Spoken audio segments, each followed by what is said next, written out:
നാം അധിവസിക്കുന്ന ഈ വലിയ ലോകത്തിൽ നിരവധി ദൈവസങ്കല്പങ്ങളും ദൈവാശയങ്ങളും നമുക്ക് കാണാൻ കഴിയും. മതത്തിൻ്റെ അടിസ്ഥാനത്തിൽ രൂപപ്പെടുത്തിയ ദൈവാശയങ്ങൾ, മനുഷ്യൻ്റെ കാഴ്ചപ്പാടുകളിൽ സൃഷ്ടിച്ചെടുത്ത ദൈവസങ്കല്പങ്ങൾ, സത്യത്തിൽ ദൈവമുണ്ടോ? അനേക ദൈവസങ്കല്പങ്ങളും ആശയങ്ങളും ലോകത്തിൽ പരസ്പരം വൈരുദ്ധ്യങ്ങളായി മനുഷ്യർക്ക് മനസ്സിലാക്കുവാൻ അപ്രാപ്യമായിട്ട്, മനുഷ്യർക്ക് ഗ്രഹിക്കുവാൻ കഴിയാത്ത വിധത്തിൽ സങ്കീർണമായതുകൊണ്ടാണ് മനുഷ്യൻ്റെ ഉള്ളിൽ ആ ചോദ്യം രൂപപ്പെടുന്നത്. അതിന് വളരെ പ്രസക്തിയുണ്ട്. കാരണം ദൈവങ്ങളുടെ പേരിൽ മനുഷ്യർ തമ്മിൽ തല്ലിയും കത്തിക്കുത്ത് നടത്തിയും ബോംബ് പൊട്ടിച്ചും സമൂഹത്തിൽ നശീകരണം നടത്തിക്കൊണ്ടിരിക്കുകയാണ്. വിദ്വേഷ പ്രചരണങ്ങൾ ഒരു വശത്തൂടെ നടക്കുന്നു. വിദ്വേഷ പ്രസംഗങ്ങൾ ദൈവങ്ങൾക്കെതിരെയും ദൈവം വസിക്കുന്ന ഭൂമിയുടെ പരപ്പിൽ നിന്നുകൊണ്ട് ദൈവത്തിനെതിരെയും നടത്തിക്കൊണ്ടിരിക്കുകയാണ്. ദൈവത്തിൻ്റെ സ്വഭാവങ്ങൾ വ്യത്യസ്തമായ രീതിയിൽ പ്രചരിപ്പിക്കപ്പെടുകയാണ്. മനുഷ്യൻ്റെ താല്പര്യങ്ങൾക്കനുസരണമായി നിൽക്കുന്ന ദൈവങ്ങൾക്ക് വഴിപാടുകളും ജപമാലകളും ആചാര അനുഷ്ഠാനങ്ങളും പെരുന്നാളുകളും വെടിക്കെട്ടുകളും എന്ന് വേണ്ട സർവത്ര കുണ്ടാമണ്ടികളും ചെയ്തുകൊണ്ട് ആഘോഷങ്ങളും ആനയെഴുന്നള്ളിപ്പും ഒക്കെ നടത്തിക്കൊണ്ട് മറ്റുള്ള ദൈവങ്ങളെയൊക്കെ അവഹേളിക്കുന്ന ഒരുപാട് വിഷവിത്തുകൾ പാകിക്കൊണ്ടിരിക്കുകയാണ്. അപ്പോൾ ചിന്താശക്തിയുള്ള ഏതൊരു മനുഷ്യനും ചോദിക്കുന്ന ഉത്തമമായ ഒരു ചോദ്യമാണ്, ദൈവമുണ്ടോ? ഉണ്ടെങ്കിൽ ആരാണത്? ദൈവമുണ്ടോ? ഉണ്ടെങ്കിൽ ആ ദൈവത്തെ എങ്ങനെ നമുക്കറിയാൻ കഴിയും? ദൈവമുണ്ടോ? ഉണ്ടെങ്കിൽ ദൈവം ദൈവത്തെ വെളിപ്പെടുത്തി തരുമോ? ദൈവത്തിൻ്റെ ഗുണാവിശേഷങ്ങൾ എങ്ങനെ നമുക്കറിയാൻ കഴിയും? ദൈവത്തിൻ്റെ നേച്ചർ അഥവാ പ്രകൃതം അതെന്താണ്? ദൈവത്തിനൊരു സത്തയുണ്ടോ? ദൈവത്തിനൊരു ആളത്വമുണ്ടോ? ഈ കാര്യങ്ങളെക്കുറിച്ച് വ്യക്തമായൊരു അറിവ് നമുക്ക് ലഭിക്കാൻ തക്കവണ്ണം എന്താണ് മാർഗങ്ങൾ? ആ കൂട്ടത്തിൽ ദൈവമില്ലെന്ന് വിശ്വസിക്കുന്ന ആളുകൾ ധാരാളമായിട്ടിന്ന് നമുക്ക് കാണാൻ സാധിക്കും. അവർ പറയാറുള്ളത്, നിങ്ങളുടെ ആർഗ്യുമെൻറ്റിന് വേണ്ടി നിങ്ങൾ പറയുന്ന ആ കാര്യങ്ങൾ ഞങ്ങൾ സമ്മതിച്ചുകൊണ്ട് ഒരു ദൈവമുണ്ടെന്ന് തന്നെ വിചാരിക്കുക. ഒരു ദൈവത്തെ, ആ ഒരു ദൈവമാണ് ഈ പ്രപഞ്ചത്തെയൊക്കെ ഉണ്ടാക്കിയതെന്ന് നിങ്ങളുടെ വാദത്തിന് വേണ്ടി സമ്മതിച്ചാലും ആരാണ് ആ ദൈവത്തെ ഉണ്ടാക്കിയത്? നമുക്കറിയാം, ആ ചോദ്യം LKG കുട്ടികൾ ചോദിക്കാറുള്ള ചോദ്യമാണ്. എങ്കിലും അവർ ദൈവത്തെക്കുറിച്ച്, ദൈവത്തെ ആരാണ് സൃഷ്ടിച്ചതെന്ന് ചോദിക്കുമ്പോൾ ശരിക്കും ദൈവത്തെക്കുറിച്ചുള്ള അവരുടെ വളരെ തെറ്റായ ധാരണയിൽ നിന്നാണ് ആ ചോദ്യം ഉയരുന്നതെന്നുള്ളത് കേൾവിക്കാർക്കറിയാം. നമ്മൾ സംസാരിക്കുന്നത് സൃഷ്ടിക്കപ്പെട്ട ഒരു ദൈവത്തെക്കുറിച്ചല്ല, മറിച്ച് സൃഷ്ടാവായ ദൈവത്തെക്കുറിച്ചാണ്. സൃഷ്ടികർമ്മം ചെയ്യുവാൻ കഴിവുള്ള ദൈവം എന്ന് പറഞ്ഞാൽ ആ ദൈവത്തിനൊരു സെൽഫ് എക്സിസ്റ്റൻസ്, സ്വയം നിലനിൽപ്പ് ഉള്ളവനായിരിക്കണം. ഈ must be an eternal God, നിത്യനായിരിക്കുന്ന ദൈവമായിരിക്കണം. സർവ്വഗുണങ്ങളും തന്നിൽ തന്നെ നിലനിർത്തുവാനും അത് വെളിപ്പെടുത്തുവാനും സർവ്വസമ്പൂർണരുമായിട്ടുള്ള ഒരു ദൈവമായിരിക്കണം യഥാർത്ഥത്തിൽ സത്യ ദൈവം എന്ന് പറയുന്നത്. അങ്ങനെ ഒരു ദൈവത്തെക്കുറിച്ച് നമ്മൾ ചിന്തിക്കുകയും അങ്ങനെ ആ ദൈവത്തെക്കുറിച്ച് സംസാരിക്കുകയും ചെയ്യുമ്പോൾ ഒരു കാര്യം ഓർക്കണം, ആ ദൈവത്തെ ആർക്കും സൃഷ്ടിക്കുവാൻ കഴിയില്ലെന്ന് മാത്രമല്ല, സകലത്തെയും തൻ്റെ വാക്കിനാൽ സൃഷ്ടിക്കുവാനും പരിപാലിക്കുവാനും മാത്രമല്ല സംരക്ഷിക്കുവാനും രക്ഷിക്കുവാനും തൻ്റെ സൃഷ്ടികളെ സ്നേഹിക്കുവാനും കഴിയുന്ന ദൈവത്തെക്കുറിച്ചാണ് നമ്മൾ സംസാരിക്കുന്നത്. അതാണ് അതിൻ്റെ ലോജിക്ക്. അപ്പോൾ അനശ്വരനായ ഒരുവന് മാത്രമേ നശ്വരമായത് സൃഷ്ടിക്കാനായിട്ട് കഴിയുള്ളൂ എന്നുള്ളത് നമ്മൾ വിസ്മരിച്ചു പോകരുത്. ദൈവം അനശ്വരനായിരിക്കണം, ഇറ്റേണൽ ഗോഡ് ആയിരിക്കണം. An eternal God can create everything. എല്ലാം ആ നിത്യനായിരിക്കുന്ന ദൈവത്തിനെ സൃഷ്ടിക്കാൻ ഇടയായിത്തീരും. അപ്പോൾ ആ ദൈവം, നിത്യനായ ദൈവം എന്ന് പറയുമ്പോൾ ഇടയ്ക്കുണ്ടാകുകയും ഇടയ്ക്കില്ലാതാകുകയും ചെയ്യുന്നവനല്ല ദൈവം. എന്ന് പറഞ്ഞു കഴിഞ്ഞാൽ must be no beginning and no ends. ആ ദൈവത്തിന് ഒരു ആരംഭവും ഒരവസാനവും ഉണ്ടാകാൻ പാടുള്ളവനല്ല. It should be alpha and omega, അല്ലേ? ആരംഭവും അവസാനവും എന്നൊക്കെ നമ്മൾ നമ്മുടെ ഭാഷയിൽ പറയുന്ന ആരംഭവും അവസാനവും എന്ന് പറഞ്ഞു കഴിഞ്ഞാൽ ഒരാരംഭവും ഉണ്ടാകാൻ പാടില്ല, ഒരവസാനവും ഇല്ലാത്തവനാണ് ദൈവത്തിൽ എന്നുള്ളത് നമുക്കറിയാം. രണ്ടാമതായിട്ട്, ഈ പ്രപഞ്ചം നിത്യമായിട്ടുള്ള ഒന്നല്ല. This universe cannot be an eternal one. ഈ കാണുന്ന പ്രപഞ്ചം എന്ന് പറയുന്നത് അതിന് നിത്യമായി നിലനിൽക്കുവാൻ കഴിയില്ല. കാരണം അത് മാറിക്കൊണ്ടിരിക്കുന്നതാണ്. നിത്യമായതാണെങ്കിൽ മാറ്റങ്ങൾ സംഭവിക്കുകയില്ല. മാറ്റങ്ങൾ ഉള്ളത് നിത്യമായത് എന്ന് നമുക്ക് പറയാനായിട്ട് കഴിയുകയുമില്ല. ഈ പ്രപഞ്ചത്തിന് ഒരാരംഭമുള്ളതുപോലെ ഇതിന് ഒരവസാനവും ഉണ്ട് എന്നുള്ളത് അതിനാൽ തന്നെ നമുക്ക് മനസ്സിലാക്കാൻ സാധിക്കും. എന്നാൽ ഈ പ്രപഞ്ചത്തെ ഉണ്ടാക്കിയ ദൈവം നിത്യനാണ്. ദൈവത്തിൻ്റെ പ്രകൃതവും ദൈവത്തിൻ്റെ സ്വഭാവവും നിത്യവും പരിശുദ്ധവും സ്നേഹവുമാർന്ന പൂർണ്ണതയുടെ പര്യായം കൂടി ആയിരിക്കണം. അതിനാൽ ദൈവത്തിൻ്റെ അസ്തിത്വം അഥവാ ദ എക്സിസ്റ്റൻസ് ഓഫ് ഗോഡ്, അത് it should be very eternal, അത് നിത്യമായിട്ടുള്ള ഒന്നായിരിക്കണം. No beginning and no end. അതിനൊരു ആരംഭവും കാണാൻ പാടില്ല, അതിനൊരു അവസാനവും കാണാൻ പാടില്ല. അപ്പോൾ സാധാരണഗതിയിൽ ഇങ്ങനെയുള്ള ഒരു നിത്യനായിട്ടുള്ള ദൈവത്തെക്കുറിച്ച് പറയുന്ന സമയത്ത് ദൈവത്തെ സൃഷ്ടിച്ചതല്ല എന്ന് പറയുമ്പോൾ, രണ്ടാമത് ഈ നിരീശ്വരവാദം കൊണ്ട് നടക്കുന്ന ആളുകൾ, ദൈവമില്ല എന്ന് വിശ്വസിക്കുന്നതായിട്ടുള്ള ആളുകൾ, അവർ ചോദിക്കാറുള്ള ഒരു പ്രധാന ചോദ്യമാണ്, where did God come from? എവിടെ നിന്നാണ് ദൈവം വന്നിരിക്കുന്നത്? ദൈവത്തിന് ആരംഭവും അവസാനമൊന്നും ഇല്ല എന്ന് നമ്മൾ പറഞ്ഞു. പക്ഷേ അവരുടെ രണ്ടാമത്തെ ചോദ്യം വളരെ പ്രധാനപ്പെട്ടാണ്.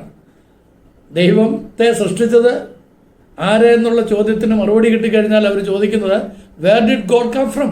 എവിടെ നിന്നാണ് ദൈവം വന്നിരിക്കുന്നത്? ഈ ഒരു ചോദ്യവും ദൈവത്തെക്കുറിച്ച് തെറ്റായ ധാരണ ഉള്ളതുകൊണ്ട് മാത്രം ഉണ്ടാകുന്നതാണ്. ദൈവത്തെക്കുറിച്ച് തെറ്റായ ധാരണയിൽ നിന്നും ഉണ്ടാകുന്നതാണ്. കാരണം you are thinking of wrong God. തെറ്റായ ഒരു ദൈവത്തെക്കുറിച്ച്, കാണാത്ത അറിയാത്ത ദൈവത്തിൻ്റെ പരിമിതിയെക്കുറിച്ച് ചിന്തിക്കുന്ന ആളുകളുടെ ചോദ്യമാണ്. Because the real God cannot be affected by the time, space and matter. ശരിയായ സത്യദൈവത്തിന് ഒരിക്കലും ഒരു സ്പേസിനും ടൈമിനും മാറ്ററിനും ഉള്ളിൽ നിൽക്കാനായിട്ട് കഴിയുകയില്ല. വേറെ വാക്കിൽ പറഞ്ഞു കഴിഞ്ഞാൽ, ദൈവം സമയത്തിനും കാലത്തിനും പദാർത്ഥത്തിനും ഉള്ളിൽ ഒതുങ്ങുന്നവനല്ല. അങ്ങനെയാണെങ്കിൽ അത് ദൈവമല്ല, ആ ദൈവമല്ല. അപ്പം ഈ പറയുന്ന സമയം അല്ലെങ്കിൽ പദാർത്ഥം അല്ലെങ്കിൽ സ്ഥലം എല്ലാം ഒരു സംഭവത്തിൽ നിന്നും ഉത്ഭവിച്ചതായിരിക്കും. കാരണം പദാർത്ഥത്തിൽ നിന്നും സ്പേസിനെയും ടൈമിനെയും മാറ്റി നിർത്തിയാൽ അതിനെ നമ്മൾ എവിടെ നിർത്താൻ സാധിക്കും? അപ്പം you cannot have the space, time and matter independently. They have to come to exist simultaneously. അതായത് സമയത്തെയും കാലത്തെയും പദാർത്ഥത്തെയും നമുക്ക് വേർതിരിച്ച് കാണാനായിട്ട് സാധിക്കുകയില്ല. ഇത് മൂന്നും ഒരുമിച്ച് നിൽക്കുന്ന ഒന്നാണ്. അപ്പോൾ ആ ഒരുമിച്ചുണ്ടായ ഒന്നിനകത്ത് ഉൾപ്പെടുന്നവനല്ല ദൈവം, മറിച്ച് ആ ദൈവമാണ് ഇതിനെല്ലാം തന്നെ, അല്ലെങ്കിൽ ഈ പറഞ്ഞതായിട്ടുള്ള സമയവും കാലവും സ്ഥലവും ഒക്കെ ഉരുവാക്കിയത് ഈ ദൈവം തന്നെയാണ്. ഞാൻ തനാക്കിൽ നിന്ന് ഒരു വാചകം പറയാനായിട്ട് ആഗ്രഹിക്കുകയാണ്. തനാക്ക് എന്ന് പറയുന്നത് തോറാ, നാബി, കെത്തുബ്യം യഹൂദന്മാരുടെ ഗ്രന്ഥമാണ്, ആദ്യ ഗ്രന്ഥമാണ്.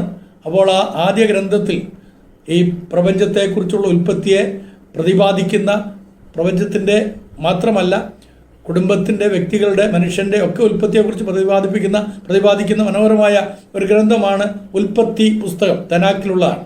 ആ ഉൽപ്പത്തി പുസ്തകത്തിൽ 1-ാമത്തെ അധ്യായത്തിൻ്റെ 1-ാം വാക്യത്തിൽ ഇങ്ങനെയാണ് പറയുന്നത്, ഇൻ ദ ബിഗിനിങ് എന്ന് പറയുമ്പോൾ ഇറ്റ് ഇൻഡിക്കേറ്റ്സ് ദ ടൈം, സമയത്തെ കാണിക്കുന്നതാണ്. ഗോഡ് ക്രിയേറ്റഡ് ഹെവൻസ് എന്ന് പറയുമ്പോൾ സ്പേസിനെ കാണിക്കുന്നതാണ്. ആൻഡ് എർത്തിനെ കാണിക്കുന്ന മാറ്ററാണ്. അപ്പം in the beginning God created heavens and earth എന്ന് പറഞ്ഞാൽ ടൈമും സ്പേസും മാറ്ററും അത് തനിയെ ഉണ്ടായതല്ല. That was created by the living God. ജീവനുള്ള ദൈവത്താൽ സൃഷ്ടിക്കപ്പെട്ട ഒന്നാണ് ഈ പറയുന്ന സമയവും, ഈ പറയുന്ന സ്പേസും, ഈ പറയുന്ന മാറ്ററും. അതുകൊണ്ട് ദൈവം എന്ന് പറയുന്നത് ടൈമിനകത്തും സ്പേസിനകത്തും മാറ്ററിനകത്തും, അഥവാ പദാർത്ഥത്തിനകത്തും സ്ഥലത്തിനകത്തും സമയത്തിനകത്തും കാലത്തിനകത്തും ഒതുങ്ങുന്നവനല്ല. അവൻ ഇതിനൊക്കെ അപ്രമേയനാണ്. അതിന് അപ്രമേയമായിട്ടുള്ള, അല്ലെങ്കിൽ അതിന് അതീതനായിട്ടുള്ളവനാണ് ദൈവം എന്ന് പറയുന്നത്. അപ്പോൾ നമുക്കറിയാമല്ലോ, സ്പേസിനെ കുറിച്ച് സംസാരിക്കുന്ന സമയത്ത് space has length, width and height അല്ലേ, അത് നമുക്കറിയാം. സ്പേസിനെ കുറിച്ച് പറയുന്ന സമയത്ത് അതിന് ലെങ്ത് ഉണ്ട്, വിഡ്ത്ത് ഉണ്ട്, ഹൈറ്റ് ഉണ്ട്. അതായത് നീളമുണ്ട്, വീതിയുണ്ട്, ഉയരമുണ്ട്. അതേപോലെ തന്നെ സമയത്തെക്കുറിച്ച് പറഞ്ഞു കഴിഞ്ഞാലും അതിന് പാസ്റ്റ് ഉണ്ട്, പ്രസൻ്റ് ഉണ്ട്, ഫ്യൂച്ചർ ഉണ്ട്, ഭൂതകാലമുണ്ട്, വർത്തമാനകാലമുണ്ട്, ഭാവി കാലമുണ്ട്. അപ്പോൾ ഈ 3 കാലഘട്ടവും ഇതിനൊക്കെ ഉണ്ട്. അതേപോലെ തന്നെ മാറ്ററിനെ കുറിച്ച് നമ്മൾ സംസാരിച്ചാലും പദാർത്ഥത്തെക്കുറിച്ച് പറഞ്ഞു കഴിഞ്ഞാലും അതിനകത്ത് ഖരം, ദ്രാവകം, വാതകം, അല്ലേ, സോളിഡ്, ലിക്വിഡ് ആൻഡ് ഗ്യാസ്, ഇതെല്ലാം നമുക്ക് ഇതിലൊക്കെ കാണാനായിട്ട് സാധിക്കും. അപ്പോൾ ഇത് സൃഷ്ടിച്ചവനാണ് ദൈവം, അല്ലാതെ ഇതിനകത്ത് നിന്നുകൊണ്ട് ഉണ്ടായവനല്ല ദൈവം. ദൈവം ഇതിനപ്പുറത്തേ ഉള്ളവനാണ് എന്ന് പറഞ്ഞു കഴിഞ്ഞാൽ ദൈവമാണ് ഇതെല്ലാം സൃഷ്ടിച്ച, അല്ലാതെ ഇവയ്ക്കുള്ളിൽ നിന്നുകൊണ്ടല്ല ദൈവം ഉണ്ടായത്. അതുകൊണ്ട് ഇതിനകത്ത് നിൽക്കുന്ന ഒരു ദൈവത്തെക്കുറിച്ചല്ല നമ്മൾ സംസാരിക്കുന്നത്. So the God who created it has to be outside of them, അല്ലേ. ഇതെല്ലാം സൃഷ്ടിച്ചവനായ ദൈവം ഇതിന് പുറമേ ഉള്ളവനായിരിക്കണം. If he is limited by time, he is not God. So we believe a God has created everything and who does not have time bound, space bound or matter bound. അതുകൊണ്ട് തന്നെ ഇതെല്ലാം സൃഷ്ടിച്ചവനായ സൃഷ്ടികർത്താവായ ദൈവത്തിന് സമയത്തിൻ്റെ ഉള്ളിൽ നിൽക്കുന്നവനല്ല, അവൻ പദാർത്ഥങ്ങൾക്കുള്ളിൽ നിൽക്കുന്നവനല്ല, അതോടൊപ്പം തന്നെ അവൻ കാലങ്ങൾക്ക് ഉള്ളിൽ നിൽക്കുന്നല്ല. അപ്പം ഇതെല്ലാം സൃഷ്ടിച്ചവനായ ദൈവം ഇതിനൊക്കെ അപ്രമേയനായിട്ടുള്ളവനാണ് എന്നുള്ളത് നമ്മൾ മനസ്സിലാക്കിയിരിക്കണം. അപ്പോൾ നമ്മൾ ചോദിക്കേണ്ടുന്നതായ, ദൈവത്തെക്കുറിച്ച് പറയുമ്പോൾ ചോദിക്കേണ്ടുന്നതായ പ്രധാനപ്പെട്ട ഒരു ചോദ്യമാണ്, അങ്ങനെയെങ്കിൽ ഈ ദൈവത്തെ നമുക്കെങ്ങനെ അറിയാൻ കഴിയും? How can we know about this God? ഈ ദൈവത്തെക്കുറിച്ച് നമുക്കെങ്ങനെ അറിയാനായിട്ട് സാധിക്കും? ദൈവത്തെക്കുറിച്ച് വ്യക്തമായ വെളിപ്പാട് മനുഷ്യർക്ക് നൽകുവാൻ പ്രാപ്തനാണോ? Is able to reveal himself to the human being? മനുഷ്യർക്ക് ഈ ദൈവത്തിന് തന്നെ വെളിപ്പെടുത്തി തരുവാൻ തക്കവണ്ണം കഴിവുള്ളവനാണോ? അല്ലെങ്കിൽ അതിൻ്റെ ആവശ്യമുണ്ടോ? ദൈവം തൻ്റെ സൃഷ്ടികളുമായി സഹവർത്തിത്വം അല്ലെങ്കിൽ റിലേഷൻഷിപ്പ് ഉണ്ടാക്കുവാൻ ആഗ്രഹിക്കുന്നുണ്ടോ? അത് സാധ്യമാണോ? അതിൻ്റെ ആവശ്യകത എന്താണ്? ദൈവം തന്നെ വെളിപ്പെടുത്തുവാൻ ഉപയോഗിക്കുന്ന മാർഗങ്ങൾ എന്തെല്ലാമാണ്? അടുത്ത ഒരു ചോദ്യം നമ്മൾ പ്രധാനമായി ചോദിക്കേണ്ടത്, ഈസ് ഗോഡ് ടാഞ്ചിബിൾ? ദൈവം ഒരു മൂർത്തമാണോ അതോ ഇൻടാഞ്ചിബിൾ അഥവാ അമൂർത്തമാണോ എന്ന് പറഞ്ഞാൽ ഒരു രൂപമുണ്ടോ, പ്രകടമായ ഒരാകാരം ദൈവത്തിനുണ്ടോ എന്നാണ് എൻ്റെ ചോദ്യം. അടുത്ത 5-ാമത്തെ നമ്മുടെ ചോദ്യം എന്ന് പറയുന്നത്, ദൈവത്തിൻ്റെ നേച്ചർ അല്ലെങ്കിൽ പ്രകൃതം, ദൈവത്തിൻ്റെ എസൻസ് അതുണ്ടോ? അതുണ്ടെങ്കിൽ അതെന്താണ്? ഈ കാര്യങ്ങൾക്ക് വ്യക്തമായ മറുപടി നൽകുവാൻ ആർക്കാണ് സാധിക്കുക? അഥവാ എവിടെ നിന്നാണ് ഇതിനെല്ലാം നമുക്ക് ഉത്തരം കിട്ടുക? ഇത് ഫിലോസഫിക്കലായിട്ടുള്ള തത്വജ്ഞാനപരമായിട്ടുള്ള ചോദ്യങ്ങളാണ്.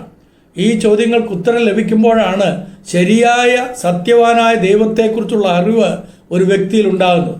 അതുകൊണ്ട് ഞാൻ വളരെ വ്യക്തിപരമായിട്ട് നിങ്ങളോട് ചോദിക്കുകയാണ്, ഇത് കേൾക്കുന്ന എൻ്റെ സഹോദരങ്ങളോട്, എൻ്റെ അമ്മമാരോട്, എൻ്റെ അപ്പന്മാരോട്, എൻ്റെ സഹോദരങ്ങളോട്, എൻ്റെ മക്കളോട് ഞാൻ ചോദിക്കുകയാണ്, നാം വിശ്വസിക്കുന്ന, നിങ്ങൾ വിശ്വസിക്കുന്ന, നിങ്ങൾ പൂജിക്കുന്ന, നിങ്ങൾ അനുഷ്ഠാന കർമ്മങ്ങൾ ചെയ്യുന്ന, നാം ശുശ്രൂഷിക്കുന്ന, നാം എടുത്തുകൊണ്ട് നടക്കുന്ന, നാം കാണിക്കകൾ അർപ്പിക്കുന്ന, നാം മെഴുകുതിരിയോ സാമ്പ്രാണിത്തിരിയോ അതുപോലെ എന്തെങ്കിലുമൊക്കെ കുന്തിരിക്കമോ ഒക്കെ പുകയ്ക്കുന്ന, അല്ലെങ്കിൽ ഏതെങ്കിലും ഒരു വസ്തുക്കളോ വിഗ്രഹങ്ങളോ ആരാധ്യ വസ്തുക്കളായ ദൈവങ്ങളാണോ?